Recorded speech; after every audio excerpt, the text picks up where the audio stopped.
अगर आप बोल रहे हो कि मेरा बीजेपी क्लीन है तो ऐसा हो नहीं सकता। ये बीजेपी एक साबुन है, जो जाता है वो साफ हो जाता है। केस ऐसे नहीं चलता है। अगर किसी पे ईडी की इंक्वायरी बैठी तो ईडी अपना, ऐसा नहीं है ना कि आज ईडी की इंक्वायरी बैठी कल ईडी फाइनल कर देगी कि ये चार्जेज है, नहीं। कोर्ट ऑफ इंक्वायरी में टाइम लगता है। एक साथ उन 36 में से 3 लोग आप अंदर कर दोगे तो सरकार चलाएगा कौन? केजरीवाल ईडी के सामने पेश नहीं हो रहे हैं, ठीक है। अब वो ईडी के सामने नहीं कर रहे हैं, बोल रहे हैं कि हमको जानबूझ के टारगेट कर रहे हैं। बीजेपी में ये किसी भी नेता को क्यों नहीं समन भेजा गया? बीजेपी में किसी समन नहीं, तो ये दो बातें हैं। पहले बार चुनाव आ रहा है तो अपने अपोनेंट को आप कम करना चाहोगे, somehow to minimise the impact जो होगा आप लोगों का। जितना कम से कम कर दूं उतना मेरा इजी होगा। देखो ये डेमोक्रेसी है, but this democracy is going towards monarchy. पहले था क्या कोई शासन था, एक राजा हुआ करता था, कोई अपोनेंट होता नहीं था, जो होता था उसको काट खत्म कर दो। यहाँ पर भी क्या है, सेम कंडीशन हो रहा है। लेकिन हाँ, अगर आप बोलते हो कि मैं ईमानदार हूँ, जाओ फेस करो, आपको कुछ सामने नहीं, आपका नहीं निकलेगा। लेकिन ये जो तलवार चल रही है ना ईडी की और आईटी की, इनकम टैक्स की, सिर्फ अपोनेंट में क्यों चल रही है? बात है कि बीजेपी वाले में भी तो होना चाहिए ना। हाँ तो आप बताइए ना कि कौन से बीजेपी वाले हैं, उनके घर बोलिए, आप कंप्लेंट फाइल करिए। आप जो है supreme court of India, high court of India, आप सीबीआई में, ईडी में, आईटी में आप फाइल करिए। दूसरे पार्टीज को बात समझो, मेरे हाथ में दो तलवार है, ईडी और सीबीआई व्हाटएवर। मैं चलाऊंगा, मुझे पता है मैं कैसे चलाना है। सरकार आपकी है, सरकार के हाथ में पावर है। आप देखो ईडी या आईटी या जो जिसके डायरेक्टर का जो अपॉइंटमेंट कौन करता है, पीएम ऑफिस, प्राइम मिनिस्टर, वो क्यों चाहेंगे कि मेरे अगेंस्ट में कोई हो? लेकिन ये होना नहीं चाहिए, है ना। Government should be fair for everyone. अगर आप बोल रहे हो कि मेरा बीजेपी क्लीन है तो ऐसा हो नहीं सकता। ये बीजेपी एक साबुन है, जो जाता है वो साफ हो जाता है। पहले आप सुनो हेमंत बिस्वा शर्मा, एवरीवन नो हेमंत बिस्वा शर्मा, जैसे ही वो बीजेपी में आए भाई साफ हो गए। ज्योतिरादित्य सिंधिया, हाँ, कांग्रेस में थे तो खराब थे, इंडिया बीजेपी में साफ हो गए। ये कैसे हो सकता है यार? तो बीजेपी डिटर्जेंट वॉशिंग मशीन है। जो भी जैसे छगन भुजबल है, इतना बड़ा घोटाला किया, एनसीपी के नेता थे, इतना बड़ा घोटाला किया, जैसे वो बीजेपी में गए कोई जांच नहीं, सारा कुछ क्लीन हो गया। तो क्या ईडी उनके इशारे पे काम नहीं कर? एक्विटल हो गया क्या? नहीं, उनको तो छोड़ दिया ना, एकदम एक्विटल हो गया केस, कोर्ट से केस। अब उस पर कोई कार्रवाई नहीं हो रही, कोई पेंडिंग, कोई कुछ भी नहीं, सारे पेंडिंग नहीं है, नहीं है, पक्का साफ हो गया है, सब साफ हो गया। उसमें कोई अधिकारी पे भी हो गया, शुभेंदु अधिकारी सब पे जो है। अब कोई ऐसा केस नहीं चल रहा है, मतलब वो क्लीन। अजीत पवार पे भी नहीं चल रहा है, अजीत पवार भी एकदम क्लीन कर दिए गए हैं, कोई केस नहीं उनके अगेंस्ट। पक्का पक्का ये कर लिया गूगल आपने? नहीं सुनो, ऐसा है, ये टेम्पररी है। 24 देखो क्या कर रहे हैं सरकार बीजेपी, ये एक लोगों को बता रहे हैं कि भाई जो पावर में होगा वो ऐसा काम कर सकता है। अभी तक ये किसी ने नहीं किया। अपने अपोनेंट के खिलाफ इतना एग्रेसिवली मोड में जाके सबको एक एक करके ईडी समझ भेजना कोई नहीं करता था। ये क्या कर रहे हैं, मान लो कि अगर अभी भाजपा, सपोज करो, आई डोंट नो कि होता क्या है, बीजेपी अगर हार जाती है, कोई और पार्टी आती है ना, वो पार्टी वही काम करेगी जो बीजेपी कर रही है। उस समय क्या होगा, कि बीजेपी के एक एक नेता माइट भी जो करप्ट हुए, आई डोंट नो कौन करप्ट है, जो करप्ट है वो सामने आ जाएंगे। अभी ये क्या है, एक कवर चढ़ रखा है सरकार का बीजेपी की तरफ से। सर एक सवाल है कि मोहल्ला क्लिनिक, आपका दावा है कि ये वर्ल्ड क्लास मेडिकल फैसिलिटी है, ठीक है। अभी वहाँ घोटाले का आरोप लगा है कि न मरीज था न डॉक्टर थे, पैसे का पेमेंट पूरा हुआ, लैब में पूरे पैसे गए। अब इस पे सीबीआई जांच होने की एलजी ने कर दिया घोषणा कि अब सीबीआई जांच होगी। आपका आरोप है कि बीजेपी हमको काम ही नहीं करने देना चाह रही है। सर बात तो सही है ना, इल्ज़ाम लगाना अलग बात होती है, उस इल्ज़ाम को सबूत के तौर में पेश करना और उसको अंजाम तक पहुंचाना एक अलग बात है। अब आप मेरे को बताओ, अगर 3 मंत्री अंदर किए हुए हैं, है ना, पूरे जितने भी 6 से ज़्यादा आप मिनिस्टर नहीं बना सकते हो किसी भी स्टेट में, और 36 पोर्टफोलियो हैं, उन 36 में से 3 लोग आप अंदर कर दोगे तो सरकार चलाएगा कौन? अब वो कोई जेब कतरे या घड़ी नुक्कड़ के लोग तो हैं नहीं कि वो भाग जाएंगे, इसीलिए बेल नहीं देते ना कि ये देश से भाग ना जाए। पासपोर्ट आपने जब्त कर लिया, सोशल मीडिया में वो अपना सोशल लाइफ में वो कहीं जा नहीं सकते। और ऐसी इल्ज़ाम कितना है, 10,000 करोड़, 5,000 करोड़, 1,000 करोड़, 1 करोड़। आज की डेट में आधार कार्ड बनने के बाद, आधार कार्ड बैंक से लिंक होने के बाद क्या 1 करोड़ रुपए की ट्रांजैक्शन हुई है या नहीं, इसका पता करना मुश्किल है। मैं नॉर्मल लेमैन हूं, मेरे को आधार कार्ड दे दो मनीष सिसोदिया का, मैं सुबह बता दूंगा 1 करोड़ रुपए की ट्रांजैक्शन हुई है कि नहीं हुई। आपको 1.5 साल लग जाता है ये प्रूव करने में कि वो कल्प्रिट है कि नहीं, चार्जशीट फाइल नहीं करते आप।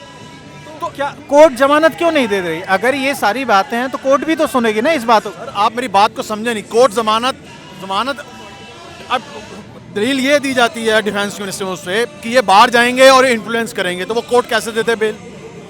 मेरा ये मानना है कि अगर 1.5 साल में आप बेल नहीं कर रहे हो तो उसको प्रूव करके अंदर करो। बात देखो, बात अगर आप जो एक सत्ता पक्ष को सपोर्ट करने वाला है वो ये बोलेगा कि भैया बेल क्यों नहीं दे रही, मैं ये कह रहा हूँ कि अगर आप बेल नहीं दे रहे हो तो अंदर करो। दो ही चीजें हैं ना, या तो कल्प्रिट है या नहीं है। उसको अब 1.5 साल लग जाते हैं, अभी चार्जशीट फाइल नहीं होती है आपकी।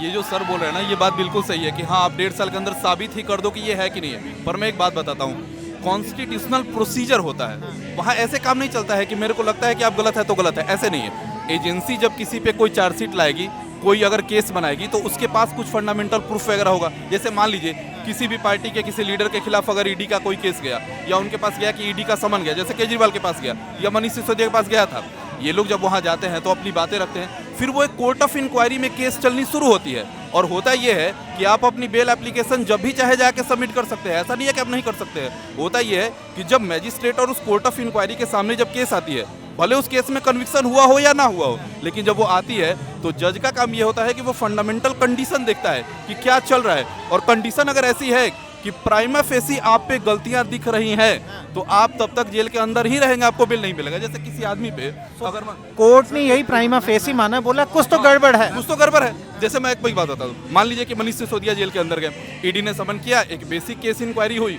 अगर ईडी ने समन में किसी को बुलाया या ईडी किसी के घर गई, बेसिक उन्होंने देखा कि क्या चला, क्या केस है, कैसे है, तो अगर उनको प्राइमा फेसी गलतियां नहीं मिलेंगी तो ईडी ऐसा, इस देश में लॉ एंड ऑर्डर के ऊपर ईडी नहीं है कि रैंडमली किसी को उठा लेगी, ऐसे नहीं है। प्राइमा फेसी गलतियां दिखती हैं, फिर वो लाते हैं। अब आप अगर जेल में गए तो उसके बाद अब ईडी का काम है कि वो इंक्वायरी शुरू होती है, और इंक्वायरी प्रोसेस होते रहती है। जो अंदर जाता है उसका काम है कि वो अपने बेल एप्लीकेशन रिजेक्ट होता है ना मनीष सिसोदिया के, क्यों होते हैं? क्योंकि प्राइमा फेसी गलतियां दिखती हैं। सर एक चीज मुझे बताओ, अगर पुरानी शराब, नई शराब नीति गलत नहीं थी, वो वापस क्यों किया? अगर गड़बड़ी नहीं थी, वापस क्यों किया? सर 830 ठेके हैं दिल्ली में, 738 अलॉट हुए थे। दिल्ली सरकार ने ये बोला था कि 738 ठेके, 17 तारीख को लॉन्च होनी है, 10 तारीख को एलजी साहब कह देते हैं कि 400 जो है इनमें से 738 में से शायद 300 या 400 जो ठेके गया उसको जाके आपको इनको पहले वो लेना होगा, एनओसी लेना होगा, फिर खोलनी होगी। जो रेवेन्यू 738 में से आना है वो 300 में 400 में कैसे आ जाएगा? इसलिए उनको स्क्रैप करनी पड़ी पॉलिसी। उसमें सबसे बड़ी रीजन बहुत थी। और हम ये कुछ समझते हैं कि अगर स्क्रैप कर दी उन्होंने, मान लिया कि घपला किया, सब पर स्क्रैप कर दी, तो वही तो हम भी एज ए जनता हम भी कह रहे हैं कि आप मैं दिल्ली में रहता हूँ, 3 मिनिस्टर, वही बात घूम फिर के मैं वही बोलूँगा, 3 मिनिस्टर आपने अंदर किया हुआ है। भाई कह रहा है बेल, एक मिनट, ये भाई साहब कह रहे हैं बेल।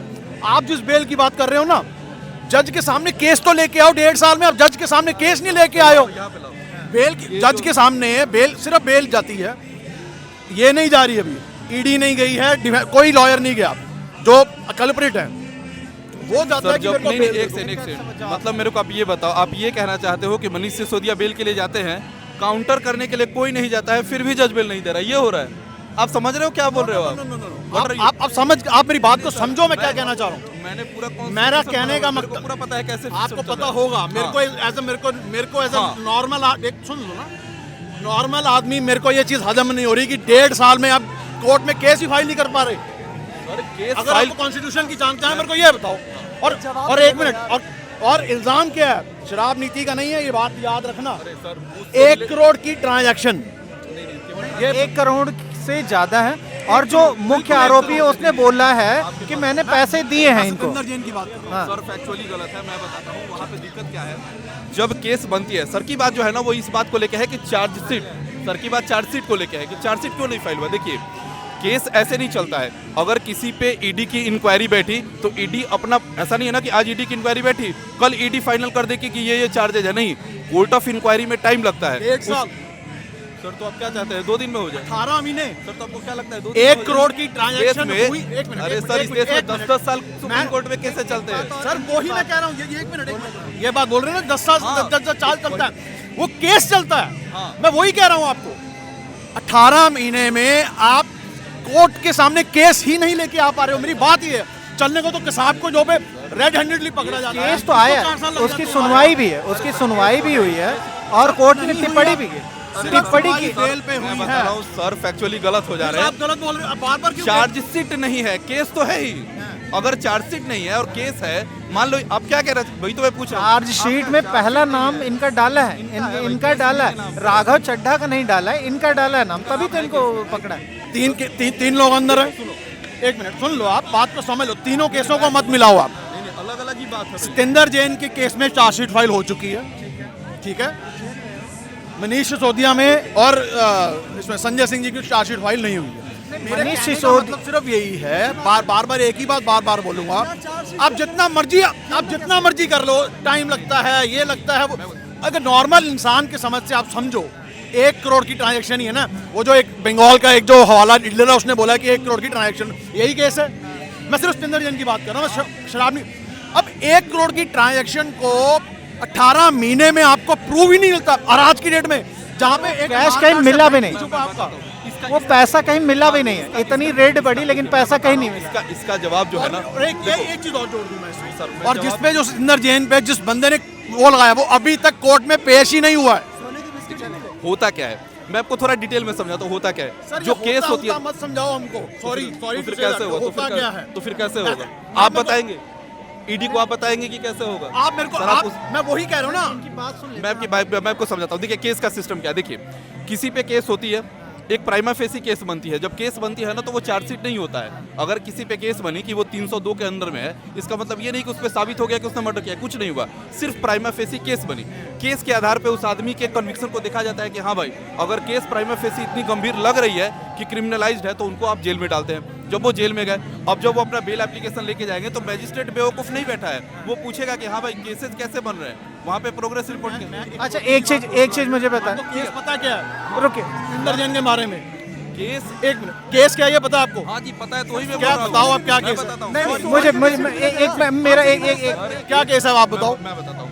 जो केस ये बता रहे हैं ना कि 1 करोड़ के ट्रांजैक्शन का केस है। जब ईडी की इंक्वायरी होती है, जब एजेंसियां इंक्वायरी करती है, तो वो एक केस लेके स्टार्ट होती है, फिर कंप्लीट सर्च होता है। मैं कोई एक बेसिक एक्ट अच्छा एक चीज मेरा एक कमेंट है इस पे, मेरा एक कमेंट है।